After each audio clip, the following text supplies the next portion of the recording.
बिस्मिल्लाहिर्रहमानिर्रहीम इय्याका नअबुदु व इय्याका नस्तईन। जैसा कि आप जानते हैं, आज सुबह से हम यहाँ मौजूद हैं सुप्रीम कोर्ट की बिल्डिंग के सामने। हमारे पार्लियामेंटेरियन पूरे पाकिस्तान से, पंजाब से, खैबर पख्तूनख्वा से, कौमी असम्बली, सेनेट बलूचिस्तान से यहाँ मौजूद रहे सारा दिन। इससे पहले कल रात 3 बजे तक हम अडयाला जेल के बाहर थे, वहाँ हमने अपना एहतजाज रिकॉर्ड कराया। पूरी पाकिस्तानी कौम के सामने हम मौजूद हैं।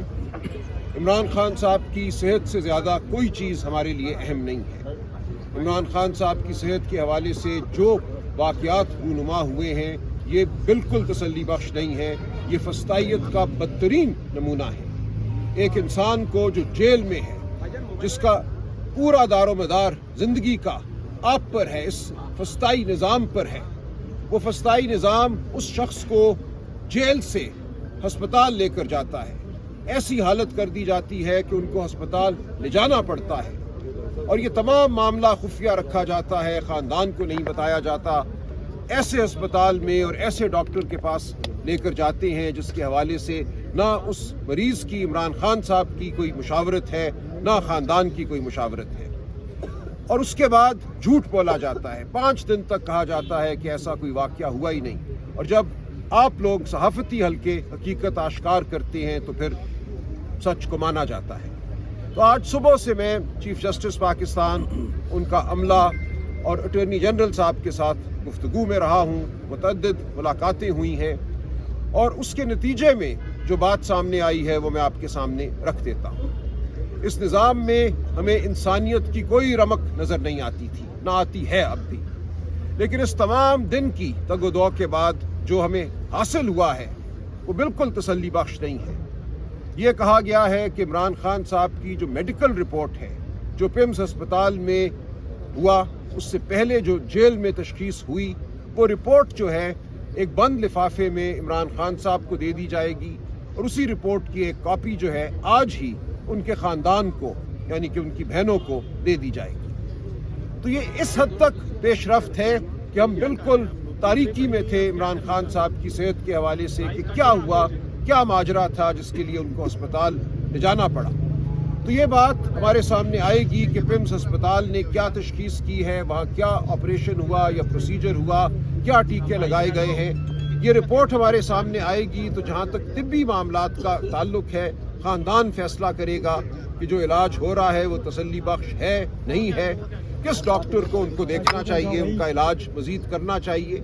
ये तमाम फैसला जो है ये करने का इस्तेकाक इमरान खान साहब का ख़ानदान रखता है, उनके ज़ाती मालिज रखते हैं और उस हवाले से मज़ीद जो कार्रवाई है ज़ाती मालिजीन की खान साहब तक रसाई के हवाले से वो की जाएगी इस रिपोर्ट के मिलने के बाद। लेकिन जो असल मामला था जिसके लिए हम अडयाला भी आते रहे हैं, बहनें आती रही हैं, रुफ़का आते रहे हैं खान साहब के, वो उनकी नाहक कैद का है और उस नाहक कैद के दौरान उन तक रसाई का है। तो हमारा बुनियादी मुतालबा यही है कि इमरान खान साहब नाहक कैद हैं, उनके खिलाफ झूठे मुकदमे हैं, सियासी मुकदमे हैं। इन मुकदमों को फिलफौर ख़त्म होना चाहिए, इन झूठी सज़ाओं को ख़त्म होना चाहिए और उन तक इस दौरान जब तक ये मुकदमे ख़त्म नहीं किए जाते, जो उनका हक है, कानूनी आइनी हक है कि उनको रसाई हासिल हो, उनके ख़ानदान को, उनके वकला को, उनके रुफ़का को उन तक रसाई हासिल हो, इस हक के लिए हम लड़ते रहेंगे। तो हमारी जद्दोजहद जारी है।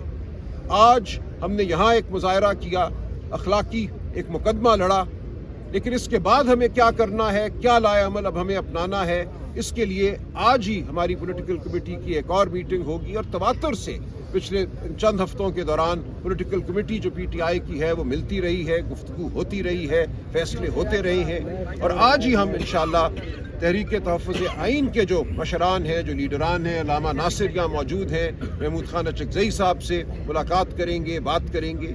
आप जानते हैं इमरान खान साहब ने लाए अमल तश्कील देने का जो आखिरी हक है वो इन मशरान को दिया है, अल्लामा नासिर को और महमूद खान अचकज़ई साहब को। तो इनकी मुशावरत से PTI की पॉलिटिकल कमेटी आगे का लाया अमल तय करेगी।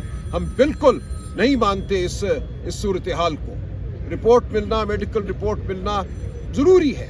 जो तारीकी है इमरान खान साहब की सेहत के हवाले से, उसको दूर करना ज़रूरी है, लेकिन ये रिपोर्ट कोई हमारा मतमा नज़र नहीं थी। یہ تو ایک ایسی چیز ہے جو ہر انسان کو ملنی چاہیے جس کو کوئی تکلیف لاحق ہوئی ہے. لیکن اصل معاملہ اس ملک میں جو جبر کا نظام ہے، جو فسطائیت کا نظام ہے، اس کو دور کرنے کا ہے. اس کے لیے ہم کھڑے ہوئے ہیں، ہم کھڑے رہیں گے. ہماری کوشش، ہماری تگ و دو، ہماری تحریک جاری رہے گی. وہ ہم نے کس طریقے سے آگے بڑھانی ہے اس کا فیصلہ، جیسا کہ میں نے عرض کیا، تحریک تحفظ آئین کے پلیٹ فارم سے ہوگا. اچکزئی صاحب کریں گے، علامہ ناصر کریں گے، ہماری مشاورت اس میں شامل ہوگی. سلمان اکرم راجی، آپ بھی یہاں موجود ہیں. آپ کے بھی بنیادی انسانی حقوق ہیں. ہر انسان کے جو پاکستان میں بستا ہے، پاکستان کے آئین میں اس کے حقوق ہیں، فنڈامنٹل رائٹس ہیں، جن کو پریکٹس کرنا اس کا حق ہے. اور ان کے راستے میں رکاوٹ ڈالنا اور ان کو ختم کرنا یہ ظلم ہے، سراسر ظلم ہے. ہم پر جو اس وقت نظام حاکم ہے وہ ظالم نظام ہے. ظالم ہمیشہ نااہل ہوتا ہے. خداوند متعال کی طرف سے بھی اس کو اجازت نہیں ہے پر حکومت کرے. پاکستان کا آئین میں لکھا ہے حکمت اعلیٰ اللہ کی ہے، قرآن و سنت سپریم ہے. یہ اقتدار امانت ہے ان کے پاس. کیا یہ امانت جنہوں نے قبضہ کر لی ہے، ان کو حق ہے کہ اس طرح کے لوگ ہم پر حکومت کریں؟ خدا راضی ہے ہمارے پر یہ مسلط ہو؟ یہ غاصب ہیں. یہ جو کچھ بھی کر رہے ہیں ہر لحاظ سے غیر انسانی ہے، غیر قانونی ہے، غیر آئینی ہے اور ظالمانہ ہے.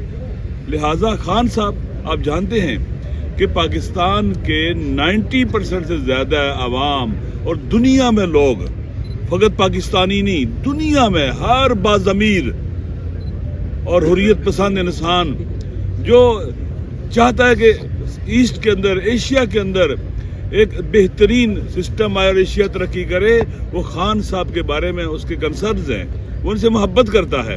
لہذا خان صاحب کو جیل میں بند رکھنا، ان کے حقوق پامال کرنا اور اس طرح کے انتہائی ڈرٹی پریکٹسز کرنا جن کی کوئی بھی باشرف انسان جس کے اندر وقار ہو، وجدان ہو، انسانیت ہو، وہ یہ حرکات نہیں کر سکتا. اس لیے قابل مذمت ہے. اور انشاءاللہ العزیز آج بھی آپ یہاں بیٹھے رہے ہیں، یہ دنیا دیکھ رہی ہے کہ ہمارا عدالتی نظام کتنا کمزور ہو چکا ہوا ہے. یہ پاکستان کے عوام کی مشکلات حل کرنے والا ہے ہی نہیں ہے، یہ انصاف دینے والا نہیں رہا ہے. کورٹ کے حکم کے باوجود، آرڈرز کے باوجود، منگل کو فیملی بیٹھتی ہے، جمعرات کو چیف صاحب آتے ہیں، سی ایم صاحب آتے ہیں، لیکن ملاقات کرنے نہیں دیتے. حق پر ڈاکہ ڈالتے ہیں دن دہاڑے. یہ وہ لوگ ہیں جو دن دہاڑے بے شرمی کرتے ہیں، ظلم کرتے ہیں اور ان کو شرم بھی نہیں آتا ہے. اس لیے میں ایک دعا کرتا رہتا ہوں، خدا نہ کرے کسی کے مخالف، اس سے دشمنی کرنے والے لوگ کمینے اور حقیر لوگ ہوں. یہ بہت بڑا امتحان ہوتا ہے انسان کا. باشرف، بہادر، شجاع مخالف ہونا تو مخالفت کا مزہ بھی آتا ہے. اس وقت ہمارا پاکستان آپ دیکھ لیں، کے پی کے کو دیکھ لیں، پاکستان پورے کو دیکھ لیں، بلوچستان کو دیکھ لیں، پنجاب کو دیکھ لیں، بچے عورتیں جیلوں میں ڈالے ہوئے انہوں نے. ہم سب کی ذمہ داری ہے. آپ کا بھی پیکاٹ کے ساتھ گلا گھونٹا گیا. ہم سب کی ذمہ داری ہے اس فسطائیت، ظلم، جبر، استبداد کے خلاف صدا بلند کرتے رہیں گے. انشاءاللہ العزیز عوامی جدوجہد کے ذریعے ہی ہم نظام کو اٹھائیں گے اور یہ اٹھایا جائے گا. انشاءاللہ نہیں چل سکے گا، یہ اپنے بوجھ تلے بھی دب رہا ہے. تو آج جو بھی یہاں پریکٹس ہوئی ہے الحمدللہ یہ آزادی کے لیے ہے، حریت کے لیے ہے، حقوق کے لیے ہے اور عمران خان صاحب کے لیے. کیونکہ عمران خان صاحب کو جیل میں رکھنا پاکستان سے دشمنی ہے، پاکستان فیڈریشن سے دشمنی ہے، پاکستان پر حملہ ہے. اس لیے عمران خان ہی وہ ایسٹ ہے جو پاکستان کو باقی رکھ سکتا ہے، صوبوں کو اکٹھا رکھ سکتا ہے. فیڈریشن کی بقا کا تعلق ہی عمران خان کے ساتھ ہے. اگر وہ نہیں ہوگا کوئی بندہ بھی جمع کرنے والا نہیں ہے پاکستان کو. اس لیے ضروری ہے کہ یہ لوگ جو ہے نا ہوش کے ناخن لیں اور ہماری ذمہ داری ہے کہ ہم کبھی بھی خاموش نہ رہیں، بولتے رہیں. اللہ بھی چاہتا ہے کہ مظلوم ظالم کے مقابلے میں فریاد بلند کریں. خدا کا پسندیدہ عمل یہ کہ اللہ پسند کرتا ہے اس عمل کو. لہٰذا آپ ہم سب کا حق ہے، ذمہ داری بھی ہے، فریضہ بھی ہے اور عبادت بھی ہے کہ ہم ظلم کے خلاف فریاد بلند کریں. ابھی انشاءاللہ ہماری پولیٹیکل کمیٹی کا اجلاس ہوگا اور وہاں فیوچر کے حوالے سے، آئندہ کے حوالے سے کیا ہم نے کرنا ہے انشاءاللہ وہاں فیصلہ کریں گے.